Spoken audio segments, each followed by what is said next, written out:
Hey there, it's me again. Wanted to just kind of go on and stream a little bit, show a little bit more of Scarlet Twilight off, as we have just about 6 hours to go on our campaign. Up to 344 backers. Would love to get a few more people checking out the book. I think it turned out really well. If you're a fan of Golden Age Adventure, the Justice Society, Batman the Animated Series, The Shadow, any of that old stuff, I think you'll really like it. So if you haven't, head over there and check it out. If you're watching on YouTube, the link is in the description. If you're on Twitter, I'm going to actually put a link in there right now because I didn't before. So I'm going to show off a few more pages of Scarlet Twilight artwork, and then also I was going through some old Batman pages that were a big inspiration to Scarlet Twilight, and thought that would be cool to see how those connect, and if not, just to take a look at some cool older artwork. I'll put this in here.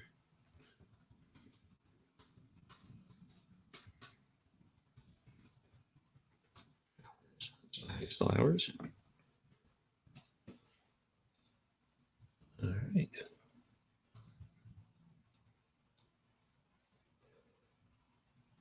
All right. So that is done. And let's get back to where we were. I was kind of going through some Scarlet Twilight and some Golden Age Batman. Some really cool old stuff. Was able to get some nice high-res scans from Heritage Auction, and it's always cool, I think, to be able to see on a real minute level the details these older artists were putting in or leaving out and how that affected the final. One thing I've kind of said, harped on a lot, is how great it was when they, oh, we don't want to see me this big. We'd rather see, I think, the artwork. There we go. Just how cool it was that, they'd leave so much room of this open for color. Superheroes were just starting out. People had to turn these pages around really fast. And I think one nice byproduct of that is if they didn't get too heavy in the feathering, it really let all these old colors shine. So I think that was just a really cool way of really highlighting the strength of these of these superheroes, of this new genre that nobody quite knew exactly what to do with yet. And you see that in a lot of the pages. They're figuring out the language of these comics and the language of these characters within. They obviously, there's some Greek myth in there. There's some Bible stuff in there when you look at these characters and their origins and some of their abilities. But it really changes when you have all this costume stuff in there, all this artwork, the way they're telling the story. So it's always cool to see that. I think everyone's seen this few series of panels a lot, and many times in the movies. So another one. I'm not sure what this is because I don't remember the first issue having, like the Zipatone everywhere.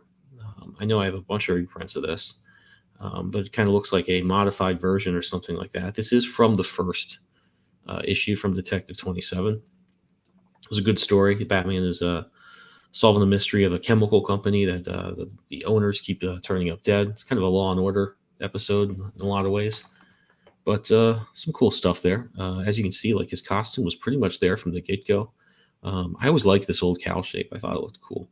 Steve Rude did a little bit of that in the World's Finest series from the 90s, and I always just thought that was like the coolest thing in moderation, I guess. I don't know if I'd want to see it be the main visual, but it's always a cool variant. One thing I do love is this old belt. I always thought that was one of the coolest belts, the simplicity of it. It kind of has a bit of a logo feel to it, and while still being, the utility belt, having the room for the capsules and all that stuff. So cool stuff there. This is from one of the comic strips, obviously. It's pretty cool stuff here. Alfred had turned up by this point, and really seeing a lot of like Dick Tracy in this face, and all the faces, in fact. But these are really strong drawings, which is one of the byproducts, I think, of being in a newspaper strip and not having to turn out so many panels per day like you did for the comics back then. So these are really nice. I've kind of looked at a lot of these drawings. I've been looking at stuff from the Shadow, from the Phantom, from the Justice Society. And there's some artists that would kind of over feather things and it wouldn't look good. You could tell they were going for an Alex Raymond look, but didn't quite have the good printing, or maybe the time to invest in making it look as good as his. Other ones, they kept it a lot more simpler in graphics. Sometimes the drawing underneath it was strong. Sometimes it was weak. But this is probably one of the best combinations of those two things I've seen in researching this stuff. You got the Zipatone in there used to give some really nice depth and texture. The clothes have texture. You've got this really subtle feathering on these, these Dick Tracy-esque cartoon, but very, very modeled faces. Hands are strong, folds are strong. So this is a really cool example. I would guarantee you, though, that Bob Kane probably did not draw that. There's more of that. Looks like the same artist. Obviously just as strong, I think, on this. I don't think these were ever meant to be in color, so that's where the Zipatone really works. It's great how subtle they were able to get with the feathering, so it doesn't get muddy, but still gives you a lot of texture. Classic Batman faces, really good stuff here. And you can even see how much nicer these these backgrounds are. The perspective's good. The sort of setup is good. This is a little dark. I don't think it ever happens this way in the comic. She decides not to do it in the next panel. One thing I am jealous of, though, is I really like this hairstyle. I wish I had thought to do it for Madame Satanica, because it would have been a lot cooler. Not that I don't like the bob we ended up with her. Bring her on screen here for a second. That's her in her civilian form before we realize who she is. But I think most of you have read the story. Kind of gave her that sort of 20s bob haircut here. Was my idea for her. I wanted something that looked very much of the era, and I think it is. At the same time, I look at that and think, it's kind of had a comeback at certain points. So, oops, lost my coaster there. The fact that it's kind of had a comeback at certain points makes it seem a little more modern than maybe I'd like it to. Whereas if you look at this, I mean, you never see anybody walking around like that, so it would have been a cool choice. The next one here, she decided not to do it. I'm pretty relieved. I'm sure we all are. Let's see here. I wondered if somebody was sending me a message to pop in, maybe promote one of their books. But we'll have to see. Maybe later. Okay, but back to this. Really cool stuff here, and you can just see the real texture that these clothes have and the cape has. This is actually really cool. And if you look at some later work by, say, Don Newton or some people in the 80s, you'd see this real complicated patterned brushwork into the shadows. It's really nice stuff to see so far back. It's one thing that when you look at the old versions of these characters, it's kind of sad because they are the coolest versions of the characters in a lot of cases, or there's something about it that's unique to that era that you don't get in, say, other eras of Batman, or for any of these other characters, the same goes. One thing that makes it kind of hard to compare, and one of the reasons I wanted to do Scarlet Twilight, was that you really had a opportunity that you rarely got. It was to kind of go do those things that you'd see in those old comics, some of the plot conventions, the word balloons, the costumes, certainly, but really do them well, give them time, because a lot of the people back in the 40s did not get that much time. They weren't making that much money. So it's always a nice opportunity when you can see a 1940s Batman, but done by somebody who obviously had all day to do a few panels. So you really let that style kind of shine in ways it normally didn't get to. Now we take longer than a month to make comics. So every drawing's a little more complicated, a little more dynamic, has a little more detail. And you can expect this level of detail in those things, but of course we draw it the way we see Batman. He's drawn the way he's drawn now. It's nice to see him in the old school style. But with so much polish applied. This is just great. A lot of time taken here. It's really cool to see. This is obviously more recent, but it's a look back on the classic version by, I'm sure you recognize Dave Gibbons' work. He's a favorite of mine, always has been. It's really cool to see. Joe Staton did some stuff where you'd go back and see the Golden Age Batman in flashbacks or Earth 2 stories. And it was always cool to see somebody, and this is kind of what I was trying to do with Scarlet Twilight in a lot of cases, somebody draw like they draw, in modern times, but draw these versions of these characters. So obviously it's awesome to see Dave Gibbons tackle a classic Batman. I love his regular Batman as well. I don't think I've ever seen a bad Dave Gibbons panel, so this is certainly no exception. It's another cool cover. Again, tons of color. left open for that. And it's another thing, you get this weird, this is kind of an open design. It's not that dynamic in some respects, but you do get some nice shapes here, and it's kind of a cool thing to see when like you just didn't really have a set idea at the time for what a cover looked like, what a cover is kind of supposed to be. It was a little Wild West. Still, it's very cool drawing. My guess is this is Jerry Robinson from the face and the feathering on the shoulder and everything. So pretty cool stuff.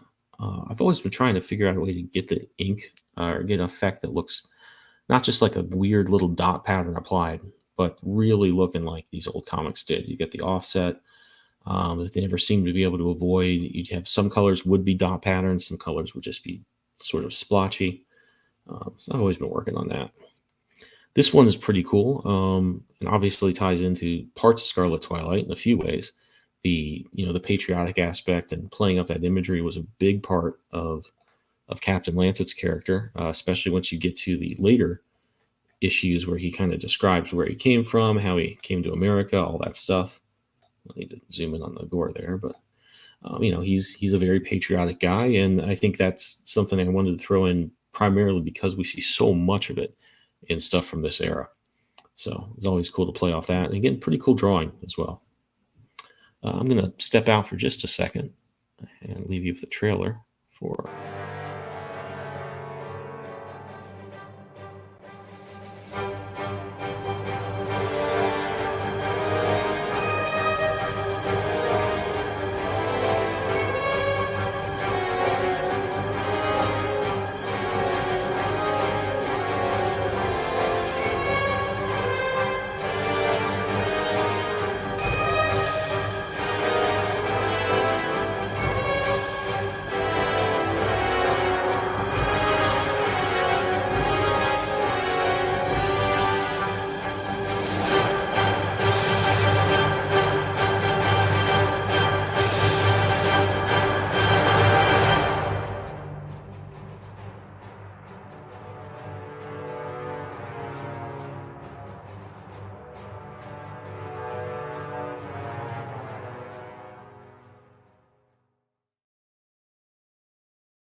All right, and back with this.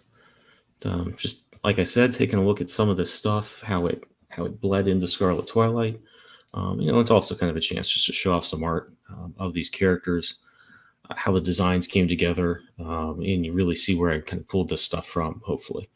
So, like I said, if you are interested in checking the book out, we have 5 hours and 47 minutes to go.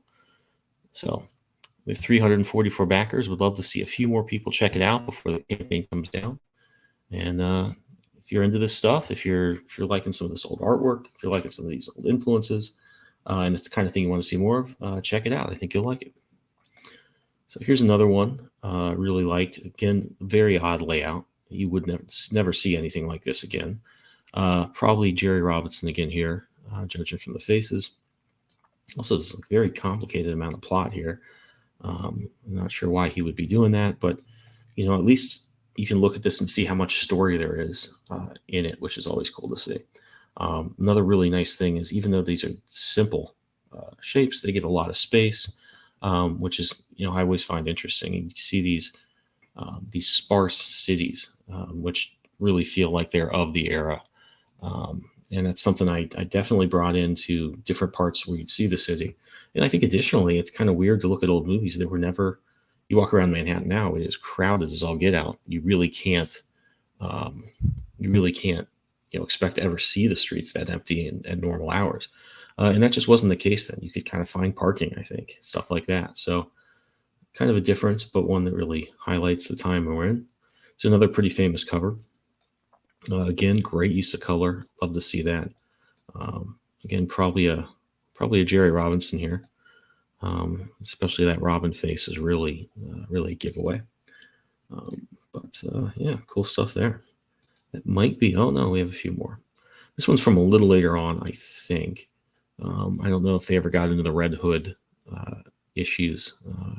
That whole setup until I want to say late 40s, maybe the 50s. I could be wrong about that, but I think this one is a bit more modern. Obviously, cool stuff and great use of feathering, great use of textures. You've got kind of this going on here, defining that shape, and just these blobby little folds, which actually work really well. They could sure draw suits back in the day.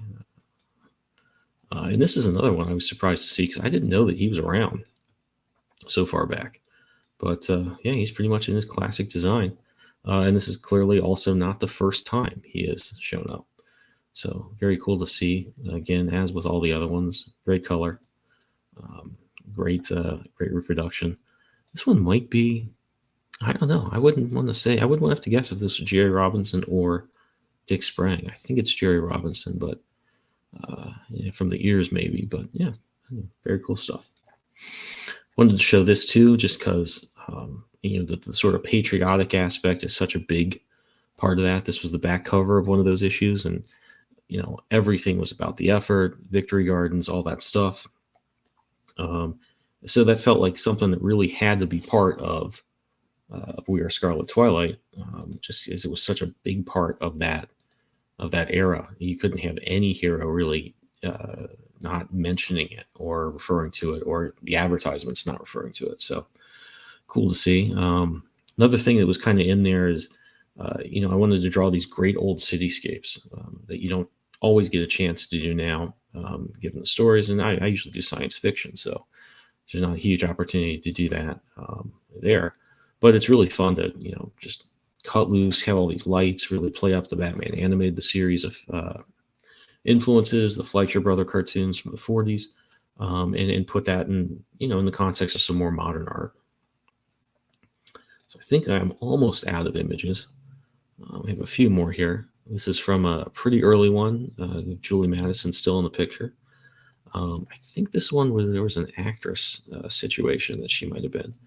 I know I've read this story, but I'm not sure which one of my collections it's in. So pretty cool stuff here. Always like to see the gangsters. It's definitely something I wish I could have put into Scarlet Twilight, but kind of have to stay to the main story. So this is a really old cover. What's really interesting about it is we're getting an almost Kelly Jones cowl there already so far back. I mean, I don't think he got long ears, certainly not that long, until well into the 80s or 90s. Neil Adams kind of started bringing those in, but very interesting to see how close to his modern day, well, not modern because they've shortened them again, but very cool to see that. I know I've read this one too, very good one. Let's see, and this is one of my favorites actually. Dr. Death, I think is this guy's name, and he comes back a few times. He somehow loses his face or something like that in this one. Comes back a few issues later with a plot to steal some diamonds to get himself fixed up. Really fun story. Plays into all the conventions of the era. Love this cover. Great drama. I think they left off his symbol. But it's kind of cool to see him almost all in black in a kind of a Michael Keaton precursor there.